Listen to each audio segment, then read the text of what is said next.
히말라야 같은 험한 산을 오르는 산악인들에게는 중요한 생존 법칙이 하나 있습니다.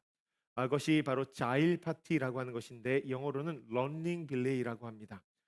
등반하는 분들이 서로의 몸을 하나의 굵은 밧줄 이걸로 묶고서 함께 나아가는 것이죠. 선두에 선 대장이 얼음을 깨면서 개척해 나아갈 때 뒤따르는 사람들은 앞 사람과 연결된 그 줄을 붙잡고 함께 길을 가는 것입니다. 만약에 한 사람이 발을 헛디뎌서 미끄러질 때 그렇게 낭떠러지로 떨어지면 누가 그를 살립니까? 자신이 그를 살립니까? 그렇지 않죠. 나와 밧줄로 연결된 동료들이 버텨주니 자신이 사는 것입니다. 내가 가면 나도 가고 내가 멈추면 나도 멈춘다. 여러분 이것이 그들의 생존 방식입니다. 오늘 우리가 읽은 사사기 4장의 말씀을 보면 고통과 압제 앞에서 영적인 러닝 빌레이를 맺은 두 사람이 등장합니다. 혼자서는 도저히 전장에 나갈 수 없다고 외친 한 남자 바락, 그리고 그에게 생명줄을 던져준 사사 드보라입니다. 이 두 사람이 거룩한 연대를 형성한 것이죠. 오늘 이 두 사람의 이야기를 통하여서 오늘 우리도 그들처럼 말씀의 사람으로서 거룩한 연대를 형성하며 세상 속에서 승리의 찬양을 부르며 나아갈 수 있는 우리 모두가 되어지기를 주님의 이름으로 간절히 축복합니다. 우리가 거룩한 연대의 힘으로 승리하기 위해서는 세 가지가 기억해야 되는데, 첫째로 상황이 아닌 말씀의 부르심 앞에 서야 됩니다. 뭐라고요? 상황이 아닌 말씀의 부르심 앞에 서야 됩니다. 여러분 본문의 배경을 우리가 다 알죠. 이 사사기의 말씀을 대할 때 가장 중요한 것 중에 하나는 무엇이냐면, 사사가 일어날 때마다, 사사가 소개되어질 때마다 그들의 상황이 지금 고통과 압제 가운데 있다라고 하는 것입니다. 이번 주에는 지난주 삼갈의 활약을 통하여서 구원을 얻은 이스라엘 백성들이 또다시 타락하여서 영적인 암흑기 가운데 서게 되었어요. 당시 이 이스라엘을 지배하던 왕은 가나안 땅의 야빈이라고 하는 왕인데요. 성경은 그가 이스라엘을 심히 학대했다고 기록합니다. 아주 교활하고 정말 잔혹하게 괴롭혔습니다. 이스라엘 백성들이 무려 20년 동안이나 그 철병거 200대 앞에서 숨을 쉬지 못하고 강력한 군사력 앞에서 저항조차 못하면서 삶을 살아갔어요. 그때 하나님께서 한 사람을 세우십니다. 그 사람이 누구냐면 바로 드보라라고 하는 사람이요. 여러분 이 사람이 남자가 아니라 여자였습니다. 고대 근동 사회에서 이 여성의 지위를 생각해 보면 이것이 어떤 사건인지를 우리가 좀 더 잘 이해할 수 있습니다. 당시 여성은요 인구 계수에 들지 않았습니다. 그러니까 사람으로 계수를 하지 않았다는 거예요. 법적인 증언 능력도 없었습니다. 전쟁과 정치는 철저하게 남성들의 영역이었어요. 여러분 그러니 이 여자가 나라와 민족의 지도자가 되어졌다라고 하는 것은 단순하게 특이한 일이 아니라 기존 사회 질서를 완전히 뒤흔드는 사건이었다라고 하는 것이죠. 그럼 우리는 이 말씀 앞에서 이런 질문을 한번 해볼 수 있을 것 같아요. 하나님께서는 왜 여자인 이 드보라를 부르셨을까? 드보라가 누구보다도 기가 세고 목소리가 크고 덩치도 너무나 큰 대장부여서 그를 부르신 걸까? 우리가 성경을 통해서 그녀의 스타일을 좀 엿볼 수 있는데요. 드보라라고 하는 이름이 꿀벌이라는 의미를 가지고 있습니다. 그리고 이 드보라의 별명이 무엇이었냐면 이스라엘의 어머니였어요. 그녀의 모습을 보면 칼을 쓰면서 막 전장에서 백성들을 구원하기보다는 앉아서 일하는 리더였음을 알 수 있습니다. 주 무대가 전장이 아니라 종려나무 아래였어요. 백성들의 송사를 거기서 듣고 옳고 그름을 알려주는 역할, 재판관이자 탁월한 소통가로서의 역할을 했다는 것이죠. 여러분 이 모습을 통하여서 우리가 생각해 볼 수 있는 것이 하나가 있는데, 그녀가 어머니처럼 사람들의 이야기를 잘 듣고 공감해 주는, 또한 꿀처럼 달콤한 하나님의 말씀으로 사람들의 마음을 품어주고 따뜻하게 덮어주는 사람이었다라고 하는 것입니다. 나름 능력 있는 사람이다. 중요한 것은 그녀의 성별이 여자였다는 거예요. 그것도 현대 사회가 아니라 고대 사회를 살아가는 여인. 여러분 그런 환경 가운데에서 그녀가 사사로서 하나님 앞에 부름을 받습니다. 그녀의 마음을 한번 상상해 보세요. 앞서 사사로 부름을 받았던 온니엘과 에훗과 삼갈 이 세 사람은 모두가 남자였습니다. 그리고 공통점이 있다면 전장에 나아가서 혁혁한 공을 올린 전사들이었어요. 그런데 드보라는 그런 사람이 아닌 거예요.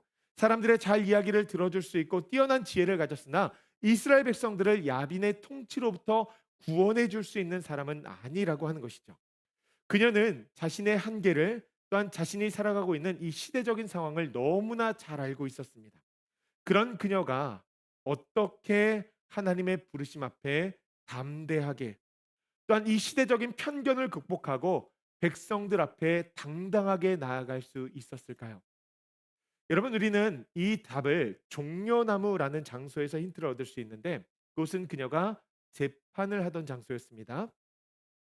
여러분, 이스라엘은요 신정 국가예요. 재판이 일반법이 아니라 이 법전 자체가 하나님께서 주신 토라를 중심으로 이루어져 있습니다. 그러니 그 재판이 모두 다 종교 재판입니다. 그러니 이 재판을 하려면 그녀가 무엇을 잘 알아야 됩니까? 법전, 하나님의 말씀을 잘 알아야 됩니다. 모세가 그들에게 전해주었던 토라, 여러분 그 율법을 잘 알아야 된다는 것이죠. 그냥 아는 것이 아니라 정말 세세하게 알고 있어야 됩니다. 종려나무 아래에서, 여러분 그 자리는요 재판을 하는 자리이자 동시에 그녀가 하나님을 연구했던 자리이고, 말씀 앞에서 자신의 정체성이 무엇인지를 깨닫는 자리였고, 하나님의 부르심 앞에 납작 엎드리는 자리였다는 거예요. 그 나무 아래에서 그녀는 하나님의 말씀을 묵상하고 또 묵상했을 것입니다. 그렇게 성령의 세밀한 음성에 귀를 기울인 것이죠. 여러분, 말씀이라는 견고한 반석 위에 서 있는 여인이었다는 거예요. 그러니 그녀의 권위가 어디서 나와요? 그녀의 성별에서 나오는 것이 아니라 그녀의 탁월한 스킬에서 나오는 것이 아니죠. 하나님의 말씀, 그 철저히 항복되어진 엎드린 자에게 주어진 거룩한 위엄이었다라고 하는 것입니다. 사랑하는 성도님들, 우리 마음 중심에 무엇이 있어야 될까요? 하나님의 말씀이 있어야 됩니다. 하나님의 부르심 앞에 서야 되고 성령의 감동 가운데 삶을 살아가야 된다는 것이죠. 그래야지 이 세상의 야빈의 고함 소리와 철병거의 괭으로부터 흔들리지 아니하고 삶을 살아갈 수 있다는 거예요. 종교개혁자 마틴 루터가 1521년 보름스 국회에 소환이 되었습니다. 당시에 최고의 권력자였던 신성 로마 제국의 황제, 그리고 이 투기 조왕청의 추기경들, 그 사람들이 그를 에워싸고서 막 위협을 했어요. 내가 쓴 95개조 반박문, 그리고 저술한 책의 내용들을 모두 다 철회하라. 그렇지 않으면 죽을 것이다. 여러분, 루터가 이 추기경들의 협박, 또한 황제의 권력 앞에서 얼마나 두려워했을까요? 그가 사실 오늘이나 그냥 마틴 루터 종교개혁자 위대한 사람이라고 여러분 추앙받지, 그 당시에는 그냥 교회에서 파문당한 일개 수도사였거든요. 그러니 그가 하나님 앞에서 그 시간을 좀 달라고 이제 그들에게 요청을 합니다. 하나님 앞에 제가 기도를 해봐야 되겠습니다. 그러니 하루의 시간을 주십시오. 그리고 밤새도록 하나님의 말씀을 읽고 묵상하고 묵상하면서 자신의 마음을 살피고, 혹시나 내가 이야기한 것들이 잘못된 것은 없는가라고 점검을 하는 시간을 갖습니다. 그리고 그 다음 날 역사에 길이 남길 이야기를 하는데, 그가 이런 이야기를 해요. 나의 양심은 하나님 말씀에 사로잡힌 바 되었습니다. 나는 아무것도 처리할 수 없습니다. 내가 여기 서 있나이다. 하나님이여 나를 도우소서. 여러분, 말씀의 사람이었다는 거예요.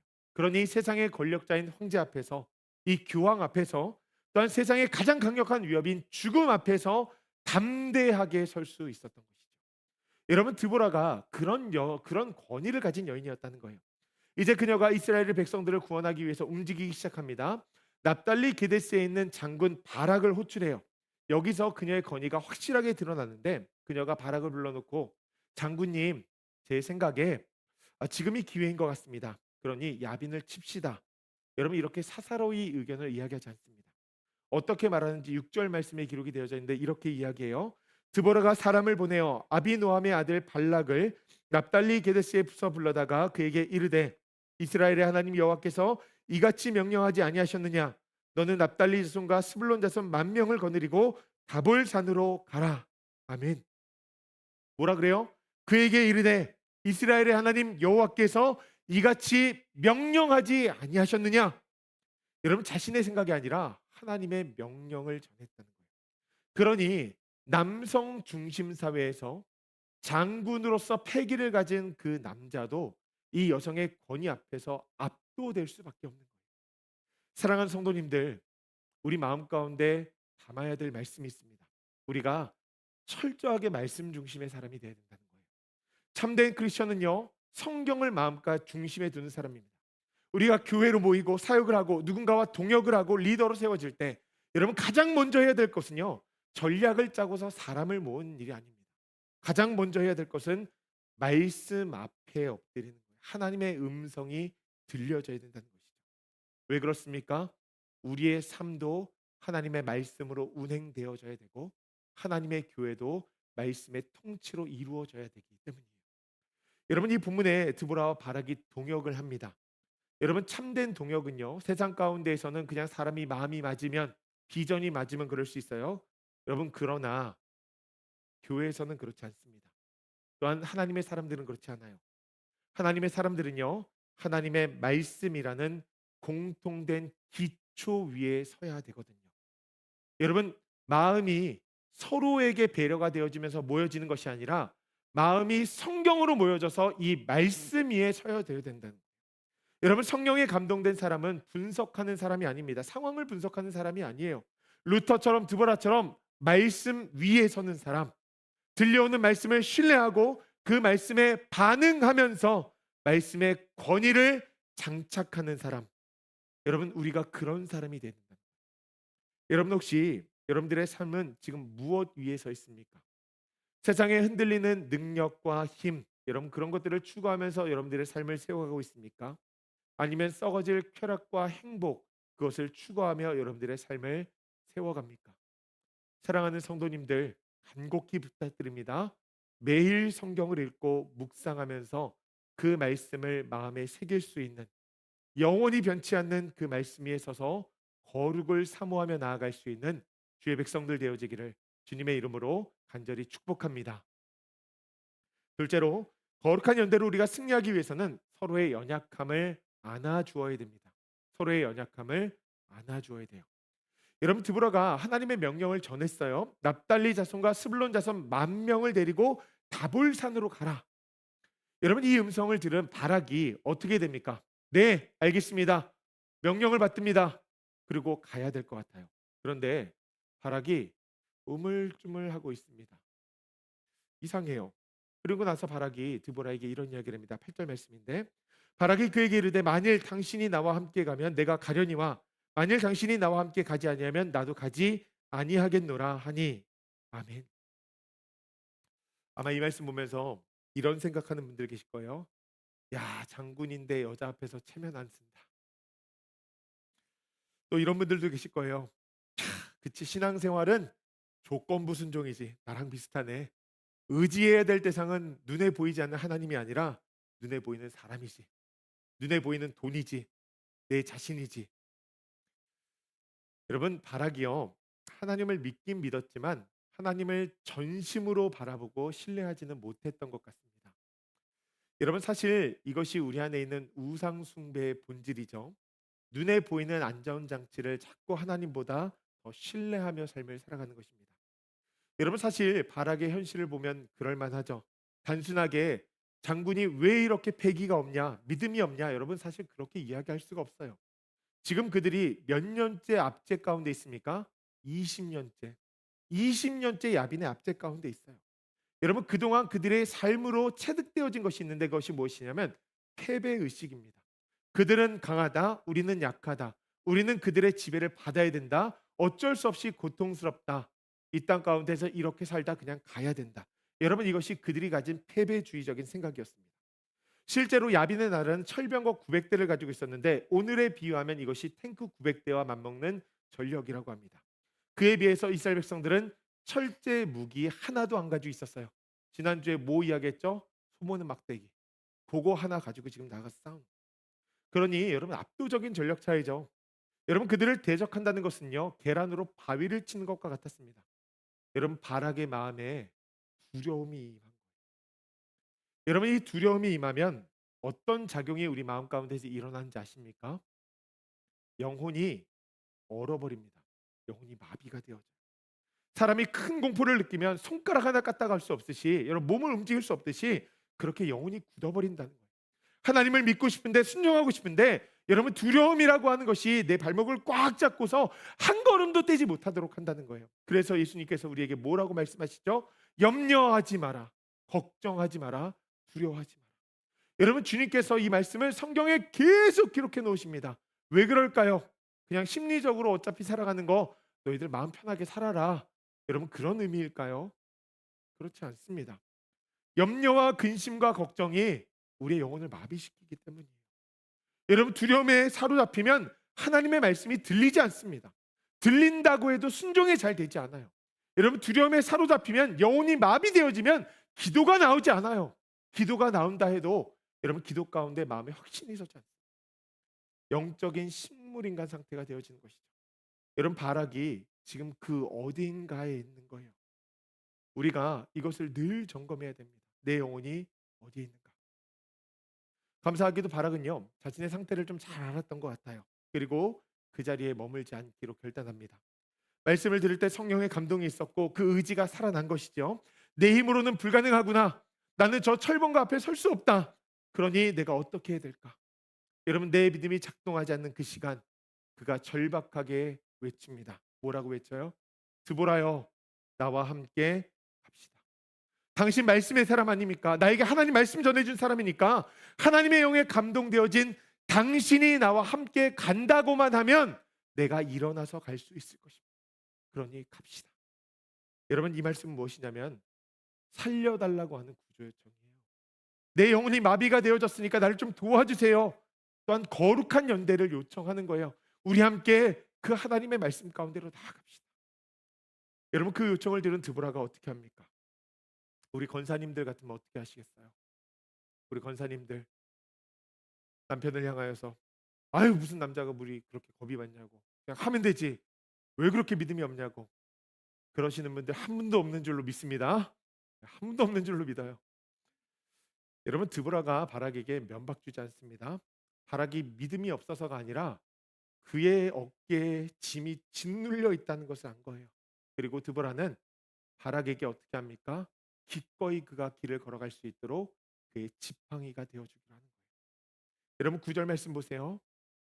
뭐라고 이야기합니까? 함께 읽어볼까요? 이르되 내가 반드시 너와 함께 가리라. 아멘. 이르되 반드시 내가 너와 함께 가리라. 제가 설교를 준비하면서 이 말씀 계속 있는데 갑자기 예수님의 음성이 막 들리는 거예요. 마음 가운데 그 감동이 있는 거예요. 예수님께서 우리에게 약속하셨잖아요. 내가 반드시 너와 함께 하리라. 연약한 자의 손을 잡아주시면서 세상 끝날까지 너와 함께 하겠다 말씀해 주셨잖아요. 여러분, 그 주님이 오늘도 우리와 함께 하신다는 사실 믿으시기 바랍니다.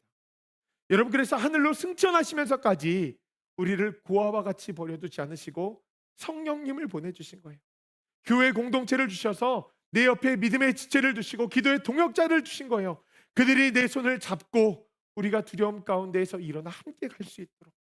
여러분, 세상 살면서 공포에 빠질 때 얼마나 많습니까? 두려움 가운데 사로잡힐 때가 얼마나 많아요. 여러분, 그때 우리가 보이지 않는 예수님을 붙잡고 나아간다면 너무나 좋죠.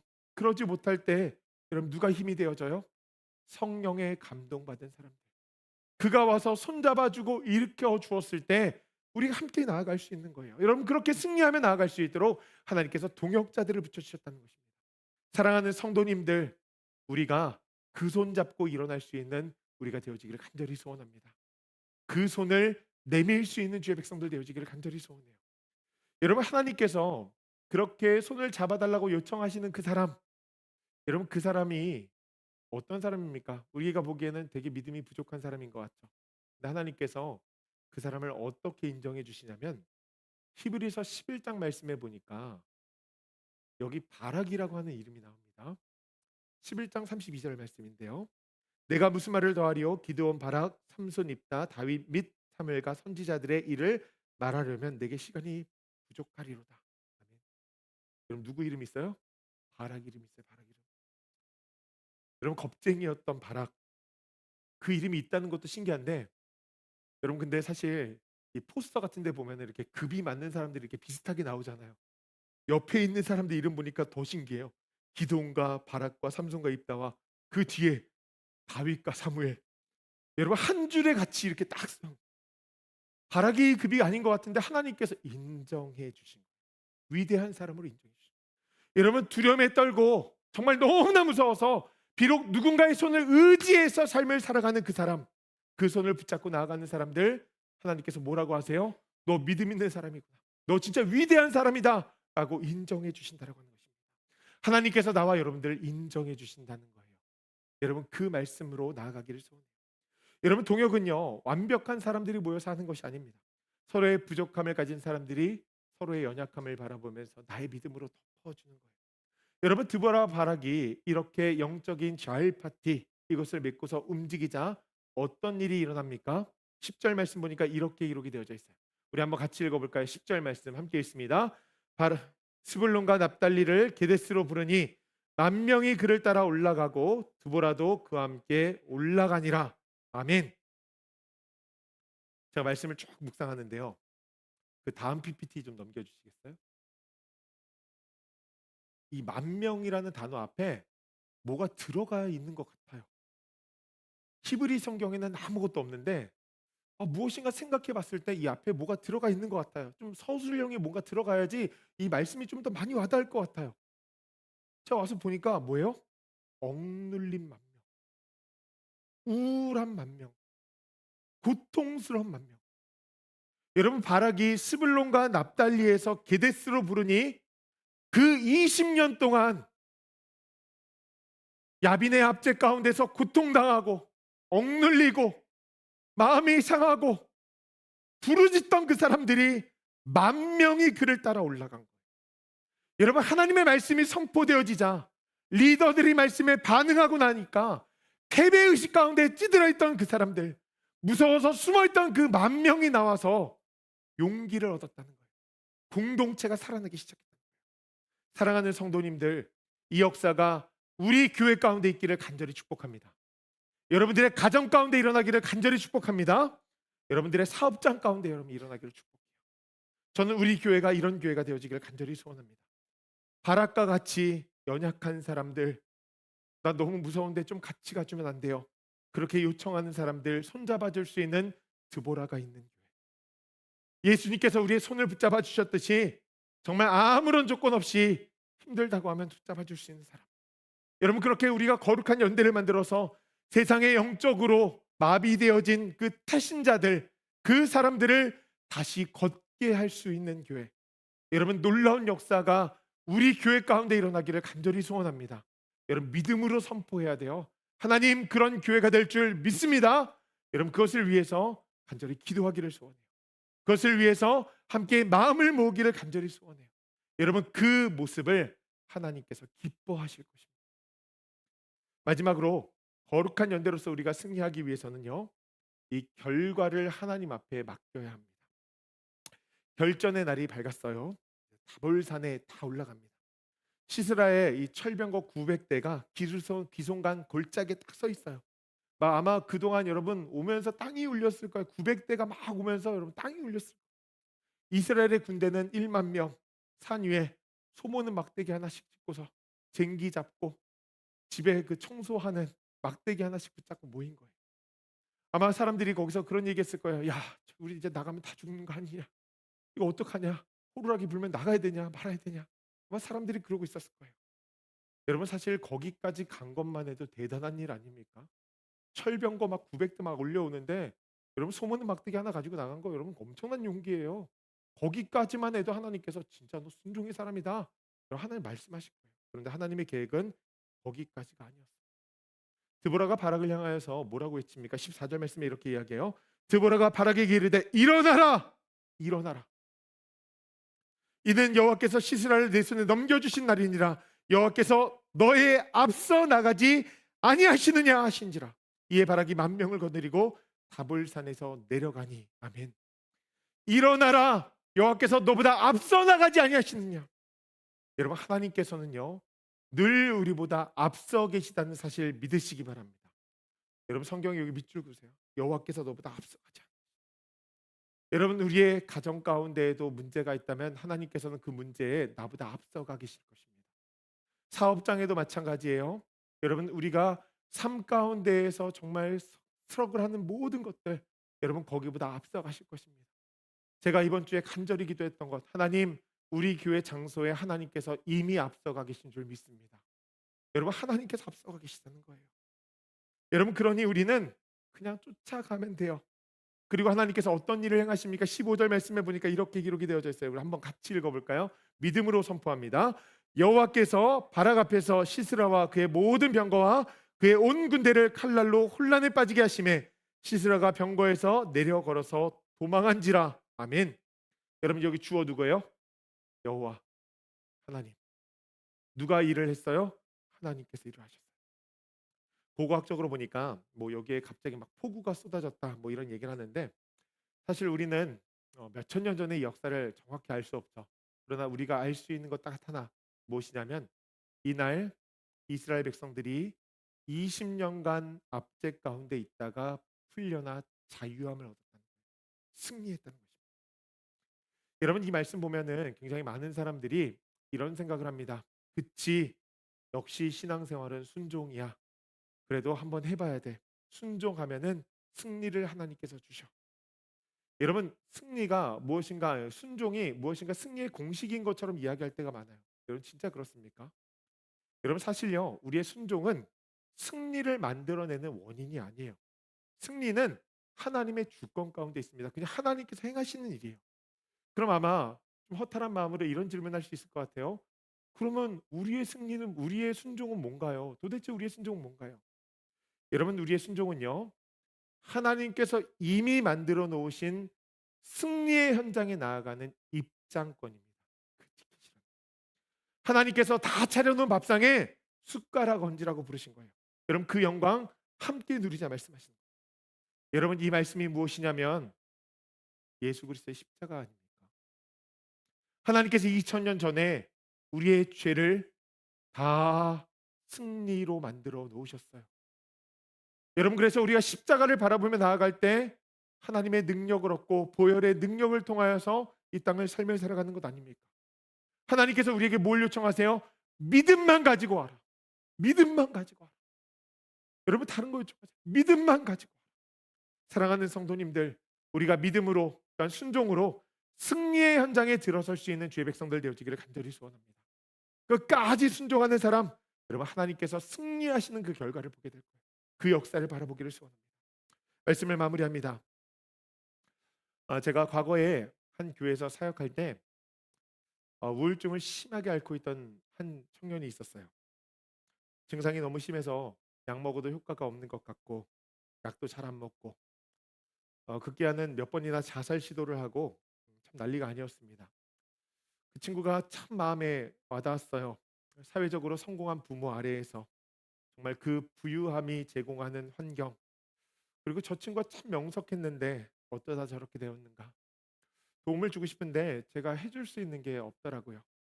그러니 교회도 나오다 안 나오다 뭐 전화 한 통하고 또 기도하고, 근데 중간에 자살 소동이 한 번 있고 나니까 그때부터는 교회를 안 나오면 너무나 불안한 거예요. 그래서 하나님 앞에 간절한 마음으로 하나님, 제가 도와줄 수 있는 방법은 없고 어떻게 해야 됩니까? 하나님 좀 도와주십시오. 저 친구를 향한 도움의 손길을 하나님께서 좀 열어주세요. 하루는 그 친구의 친구가 오더니 저한테 이런 얘기를 하는 거예요. 목사님, 저 친구랑 저랑 같이 성경 공부를 좀 하죠. 제가 불안해서 못 살겠습니다. 그리고 저 친구한테 근본적으로 필요한 거는 약이 아니라 말씀인 것 같아요. 목사님이 설교 시간에 그렇게 말씀해 주셨는데 우리 그 말씀으로 저 친구가 좀 일어날 수 있도록 좀 도와보면 어떨까요? 그래서 제가 가만히 기도하다가 하나님께서 여시는 길인가라는 생각이 들어서 교회 안에서 성경 공부를 모집해서 이제 함께 성경 공부를 하기 시작했습니다. 그리고 성경 공부가 끝날 때쯤에 그 자매, 우울증을 앓던 자매가 저한테 와서 이런 얘기를 하는 거예요. 목사님 혹시 절 위해서 좀 기도해 주실 수 있나요? 절 위해서 좀 함께 기도해 주실 수 있나요? 그래서 제가 그 요청에 헛웃음이 나는 거예요.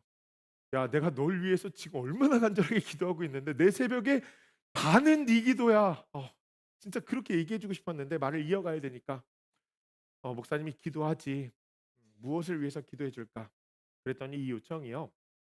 단순하게 자기를 위해서 기도해 달라는 요청이 아니라 자기가 우울증을 이기고 싶은데 성경을 보고 성경 공부를 하고 말씀 앞에 나아가다 보니까 이 말씀과 기도로서 이길 수 있을 것 같다는 마음에 확신이 들었다는 거예요. 그런데 자기가 의지가 너무 약해서 기도하는 동역자들이 좀 필요한데 그 제일 확실한 사람이 목사님일 것 같다는 거예요. 목사님한테 얘기하면은 날 좀 도와줄 수 있을 것 같다는 거예요. 그래서 자기가 새벽에 좀 기도하고 싶은데 목사님 혹시 새벽에 저랑 좀 같이 나와서 기도해 주실 수 있나요? 제가 당시에 이제 새벽 기도를 한 이틀, 3일 정도 이제 가던 때였는데 그 친구의 요청을 듣고서 '아 거룩한 연대가 필요하구나.' 그래 가지고서는 그 친구와 함께 성경 공부를 요청했던 친구를 불렀어요. "이 친구랑 함께 우리 기도해야 될 것 같다. 우리 작정하고 기도하자." 여러분 그렇게 작정하고 함께 기도했어요. 새벽마다 매일같이 기도하면서 안수 기도하고 매일같이 때로는 안 나오면은 그 자리에 앉아 가지고 제가 기도하고. 네 하나님께서요. 놀라운 역사를 일으키기 시작하시는데 이 친구가 서서히 변해가는 거예요. 그러다가 어느 순간에는 약을 끊고 치유와 회복의 역사가 시작이 되어지는데 정말 하나님 앞에 얼마나 감사했는지 모릅니다. 놀라운 역사가 정말 그 친구에게 일어나는 모습을 보면서 정말 눈물을 감출 수가 없어요. 나중에 그 친구가 이제 한 1 년, 2년 정도 지나고 나서 이제 섬김의 자리에 나와서 "목사님 저 섬기고 싶습니다." 그러면서 이제 안내팀부터 시작해 가지고서는 섬김을 시작을 하는데 제가 그 친구의 모습을 보면서 너무 마음에 감동인 거예요. 어떤 감동이었냐면 야 목사여도 저렇게 섬기기가 쉽지 않을 것 같은데 예배 시간 1 시간 전부터 나와 가지고서는 기도하고, 기도하고 그리고 안내 앞에 나와 가지고 서고 친구들 다 맞아 주고 끝나고 정리하고 그렇게 그 섬김의 자리에 나아가는데 너무 헌신적이에요. 제가 당시에 그 말씀을 보면서 당시 이제 새벽 설교하고 막 그럴 때 사사기 이제 말씀 같이 봤었었는데 여기 그 말씀이 있어. 5장 2절 말씀. "이스라엘의 영솔자들이 영솔하였고 백성이 즐거이 헌신하였으니 여호와를 찬양하라." 이스라엘의 영솔자들이 영솔하였고 백성이 즐거이 헌신하였으니 여호와를 찬송하라. 여러분 여기 이스라엘 백성도 어떤 사람들입니까? 20년 동안 패배주의에 찌들어 있던 사람들, 우울했던 사람들, 자신의 목숨이 빨리 가져가기를 사람들이 빨리 죽고 싶었던 사람들, 여러분 우울한 사람들이에요. 그들이 일어난 거예요. 여러분 그 역사가 하나님께서 오늘 우리의 삶 가운데도 이루신다라고 오늘 말씀을 통해서 약속해 주시는 거예요. 지도자가 말씀과 기도에 전념하고 리더들이 말씀에 반응하며 나아갈 때 백성들이 치유와 회복을 맛보고 함께 나아가 즐거이 헌신하면서 승리의 현장 가운데에서 하나님을 찬송하는 역사가 일어나게 되어진다. 여러분 믿으십니까? 여러분 그 역사가 우리 교회뿐만 아니라 열방 가운데까지 닿기를 간절히 축복합니다. 사랑하는 성도님들, 저는 이번 주에 설교 준비하면서 그런 생각이 들었어요. 하나님, 지난주 혼자 나와서 설교하는데 그런 생각이 들어요. 하나님, 이 말씀이 이 공간에 그냥 있다 사라지는 것 같습니다. 아무도 없고 그냥 이 공간에만 멈춰서 있는 말씀인 것 같습니다. 하나님, 오늘 성도들이 모여서 함께 예배할 때 하나님이 이 말씀이 그냥 이 공간에 멈춰 있는 말씀이 아니라 우리 성도들의 마음 가운데 딱 담겨서 정말 세상을 살아가면서 그들이 하나님께서 일을 하시네요. 하나님께서 우리 삶 가운데 역사하시네요. 그 고백을 할 수 있는 말씀이 되어지기를 간절히 기도했어요. 여러분 예수님께서 우리와 함께 하신다고 약속해 주셨습니다. 여러분 그 성령을 보내주셨죠? 우리가 그 성령의 사람들로서 삶을 살아가기를 간절히 소원합니다. 그렇게 거룩한 연대가 이루어져야 되고 십자가 능력으로서 서로가 서로를 이끌어줘야 되고 이 사망 권세가 가득한 세상 가운데 억눌리고 짓눌린 하나님의 백성들 손잡아서 끌어줘야 된다는 거예요. 영혼이 마비되어져서 아무것도 못하고 있는 그 사람들 예배 자리로 이끌어줘야 된다는 거예요. 여러분 우리가 말씀의 사람으로서 순종하면서 그 승리 현장에 나아가서 하나님을 찬양하며 그 하나님의 역사를 이룰 수 있는 우리 모두가 되어지기를 주님의 이름으로 간절히 축복합니다.